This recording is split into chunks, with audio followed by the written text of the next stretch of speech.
menggunakan energi Ki. Maka dari itu akhirnya mereka membawa energi Ki untuk melakukan perjalanan bersama menyelamatkan Biksu Tong yang telah diculik. Singkat cerita, kini mereka tiba di sebuah desa. Para warga yang melihat Sun Wukong, Wujing dan juga Patkai sangat ketakutan. Sementara energi Ki sangat lahapnya menikmati buah sampai-sampai membuat Sun Wukong keheranan. Tak berselang lama, sebuah kepulan awan hitam seketika datang. Yang hal itu diakibatkan oleh Raja Iblis Alis Putih bersama para pasukannya. Menyadari bahaya mendekat, Sun Wukong meminta energi Ki untuk berlindung di sebuah lampu. Ternyata kedatangan Raja Iblis Alis Putih atas perintah Yuan Di untuk mengambil energi Ki yang mereka bawa. Pertempuran sengit pun akhirnya berlangsung.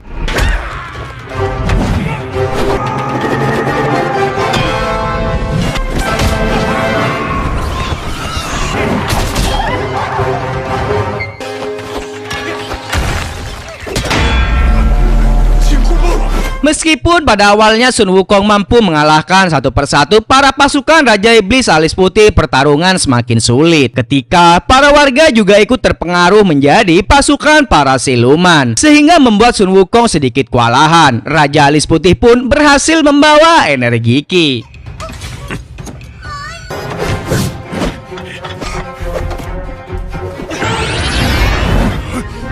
Namun hal itu tak berselang lama. Energi Ki yang terjatuh mampu terbang dan melarikan diri. Para pasukan Raja Iblis Alis Putih mengejarnya. Namun lagi-lagi mereka semua dibuat kewalahan ketika energi Ki memasuki sebuah kuil. Ketika energi Ki sudah terpojok, Sun Wukong kembali datang dan menghancurkan kuil tersebut. Hal itu mengakibatkan Raja Iblis Alis Putih mundur dan segera melarikan diri.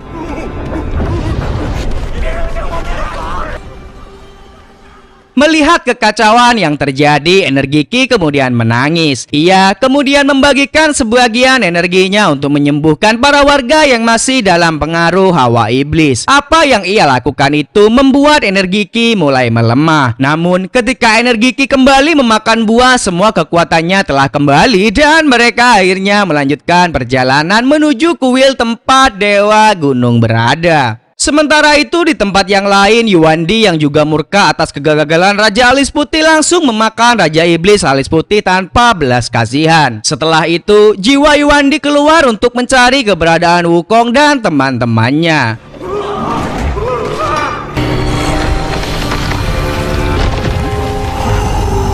Singkat cerita, Sun Wukong kini tiba di kuil tersebut. Mereka mulai mencari keberadaan Dewa Gunung. Akan tetapi Dewa Gunung tak ada di sana, sehingga Wukong memerintahkan Patkai dan Wucing untuk mencari keberadaannya di luar kuil. Sementara ia dan energi Ki akan menunggu Dewa Gunung di kuil tersebut. Pada saat mereka menunggu Dewa Gunung, jiwa dari Yuan Di juga datang ke kuil dan langsung memasuki tubuh Dewa Gunung yang sebenarnya mematung. Hal itu membuat Dewa Gunung tak terkendali dan Sun Wukong harus kembali melakukan pertarungan.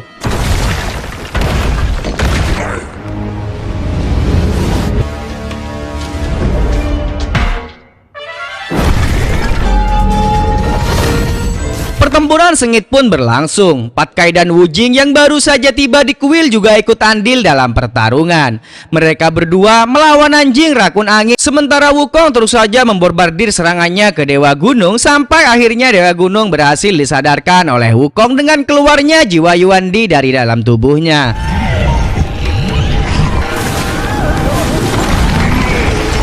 Akan tetapi pertempuran yang terjadi mengakibatkan kuil Dewa Gunung pun hancur berantakan. Seusainya pertempuran yang terjadi, Sun Wukong menanyakan keberadaan Yuan Di pada Dewa Gunung. Dengan senang hati ia kemudian mengantarkannya ke puncak milenium tempat tinggal dari Yuan Di saat ini. Sebelum pergi, Dewa Gunung memberitahu Wukong jika energi Ki telah mengambil bentuk manusia dan menggunakan sebagian kekuatannya. Jika kekuatannya digunakan terus-menerus, maka energi Ki tak akan bisa lagi bereinkarnasi. Ucapan Dewa Gunung membuat Wukong, Patkai dan Wucing merasa dilema. Karena rasa sayang mereka bertiga pada energi Ki, maka mereka bersepakat untuk membuat energi Ki tertidur dan kembali melakukan perjalanan tanpa dirinya. Sebelum ditinggalkan, tak lupa Sun Wukong memberikan sebuah lingkar pelindung dari para siluman.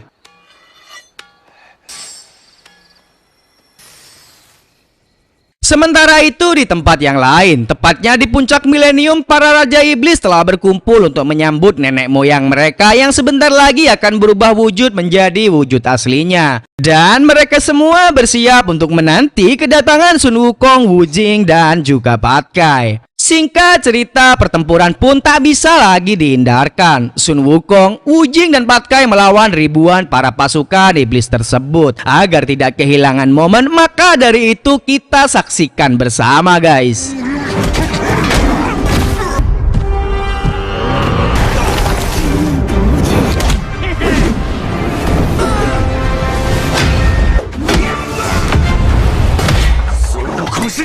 Setelah satu persatu pasukan Raja Iblis dilumpuhkan, dan untuk tidak membuang banyak tenaga, Sun Wukong menggunakan ilmu bayangannya untuk melawan para pasukan iblis. Tentu saja para iblis tersebut bukanlah tandingan Sun Wukong, hingga para pasukan iblis benar-benar telah dikalahkan. Sesaat kemudian, Raja Iblis Yuandi akhirnya datang dan mengambil kekuatan dari semua pasukannya. Dengan kekuatan yang sangat besar tersebut, Sun Wukong, Wu Jing, dan juga Pat Kai menjadi bulan-bulanan. Mereka bertiga dibuatnya tak berdaya, bahkan Wu Jing dan Pat Kai harus mengalami kematian yang menyedihkan.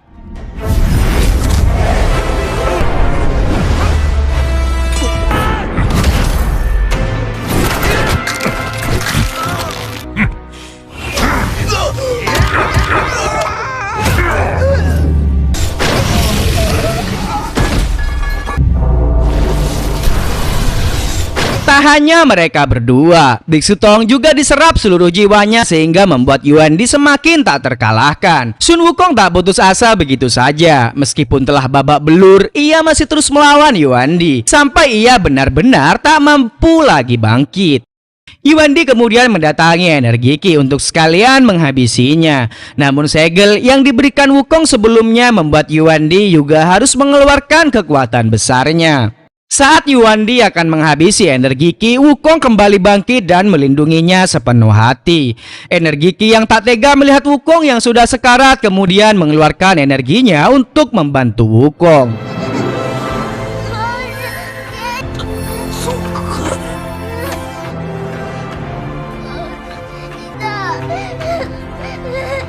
Akan tetapi Wukong yang tak ingin energi Ki musnah, Wukong menolak kekuatan itu dan membuat mereka berdua harus sama-sama mengalami situasi yang buruk.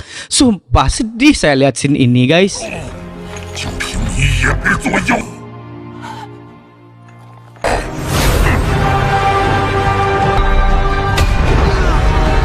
Setelah membuat mereka berdua terpental, Yuandi kembali menghajar Sun Wukong. Kali ini, ia benar-benar membuat Sun Wukong sudah tak bernyawa lagi. Seketika itu pula energi Ki bangkit dan berusaha mengunci Yuandi. Awalnya, Yuandi berhasil tak berdaya. Namun hal itu tak berselang lama. Kekuatan Yuandi yang semakin menguat membuat energi Ki harus menerima kekalahan dan hancur berubah menjadi kebulan asap yang seketika memudar.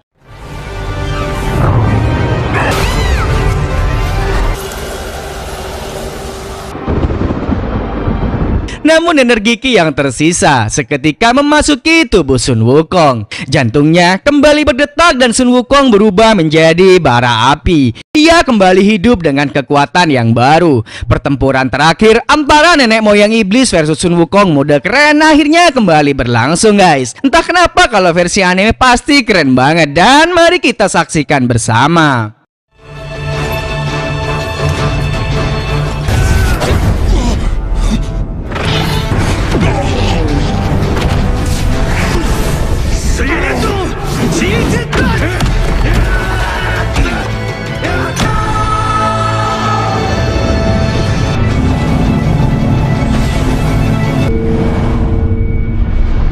Hingga pada akhirnya Yuandi benar-benar berhasil dimusnahkan. Sesaat musnahnya Yuandi, Wu Jing, Pat Kai, dan juga Biksu Tong kembali hidup untuk melanjutkan pertualangan mereka mengambil kitab suci menuju barat. Namun sebelum itu mereka terlebih dahulu kembali ke kuil Wuzhuang. Di sana Dewi Kuan Yin mendatangi mereka semua. Sang Dewi memberitahu jika akar pohon ajaib kini telah rusak dan tak bisa lagi menghidupkannya. Namun perkataan yang sangat mengejutkan dari Dewi Kuan in, yaitu jika saat ini yang bisa menghidupkan pohon ajaib hanyalah Sun Wukong seorang.